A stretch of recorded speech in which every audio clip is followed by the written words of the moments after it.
Let's dive straight in and build the perfect cognitive map for your GCSE Edexcel psychology exam. Today's explainer is all about Sigmund Freud's theory of dreaming. Freud fundamentally believed that dreams were this amazing, vital window revealing our deepest, darkest, unconscious desires. But if you want to secure those top marks, you really need to understand not just what he thought about dreams, but the entire architecture of the mind that he built this whole theory upon. Here is your rapid-fire revision roadmap. We'll cover the structure of the mind, the unconscious in dreaming, the mechanics of dream work, interpreting dream symbols, and lastly, evaluating Freud's theory.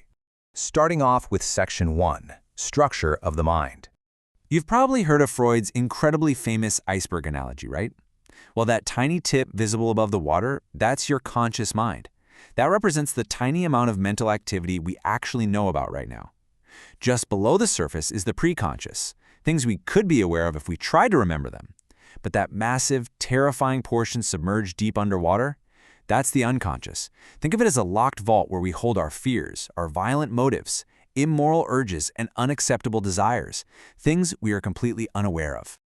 And the crucial takeaway here is that a staggering 90% of our thinking happens completely unconsciously. Yep, 90%. Only 10% is conscious or preconscious. So this massive hidden engine is just quietly driving our behavior, and as we'll see, our dreams, without us even realizing it. Now, what's really interesting is how Freud split our personality up. He imagined 3 distinct parts, acting like a cast of characters, just constantly battling it out inside that iceberg. The id, the ego, and the superego. For your exam, you definitely need to memorize this breakdown. First up, the id.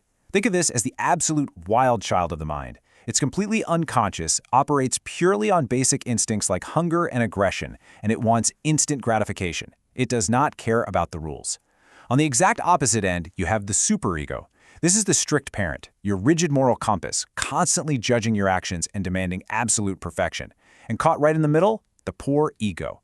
The ego is the real-world mediator. It's frantically trying to balance the wild, unacceptable desires of the id with the strict moral constraints of the superego.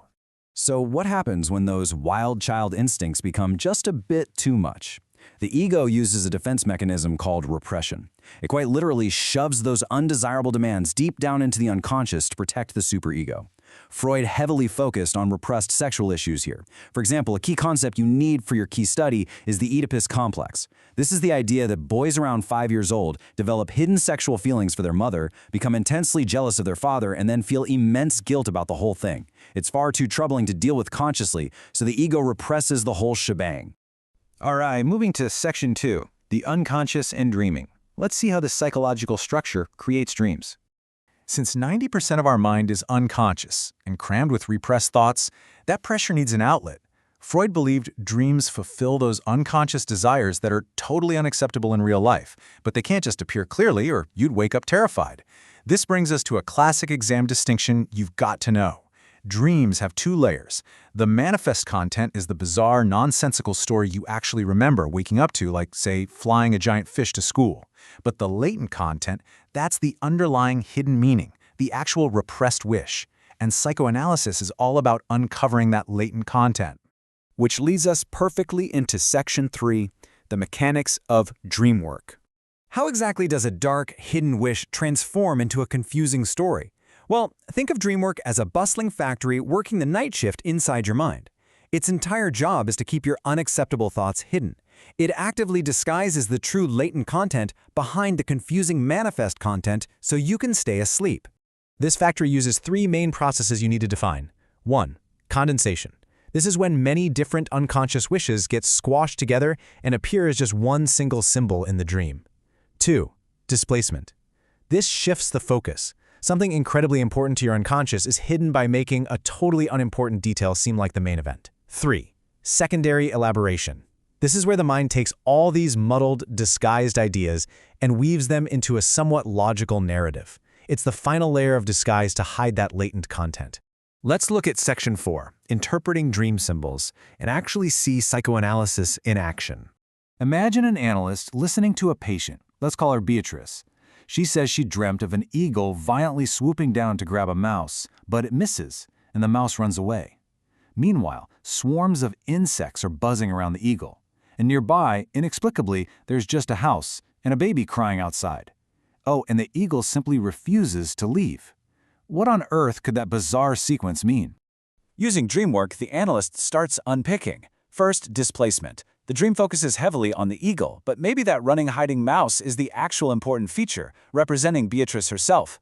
Next, condensation. Those insects buzzing around could be one symbol hiding a ton of feelings. Feeling attacked, feeling helpless. Plus, maybe Beatrice's nickname is Bee, linking her directly to the swarm. Finally, secondary elaboration.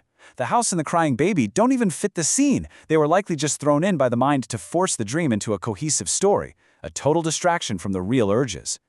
Analysts have to interpret these specific symbols, and while it's highly individual, as you can see here, common themes do pop up. A snake could be a phallic symbol, a sign of trouble, or even change if it bites you.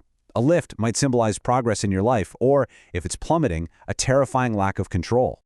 Now for the absolutely crucial Section 5, Evaluating Freud's Theory, to help you secure those top marks. Remember, Freud's entire theory is built on case studies. A case study is an in-depth investigation of an individual. Now, while this method gives you incredibly rich, detailed, qualitative data, it comes with massive scientific drawbacks, because what is true for one specific patient might not be true for everyone else. Take a mental screenshot of this slide for your evaluation essays. For strengths, Freud provided incredibly rich data. He actually had supporting studies, like the famous case of little Hans.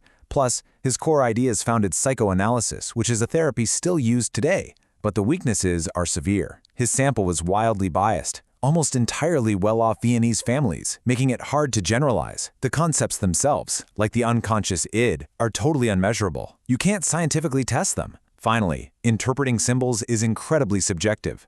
Two analysts might look at Beatrice's insects and get totally different answers. Okay, let's lock this revision in. We are going to finish up with a rapid-fire whiteboard recall session to actively test what you've just learned. Before you pack up, can you actively recall the strict definitions for these 5 critical exam questions? 1. What is the unconscious mind? It's the completely hidden, inaccessible part holding undesirable thoughts.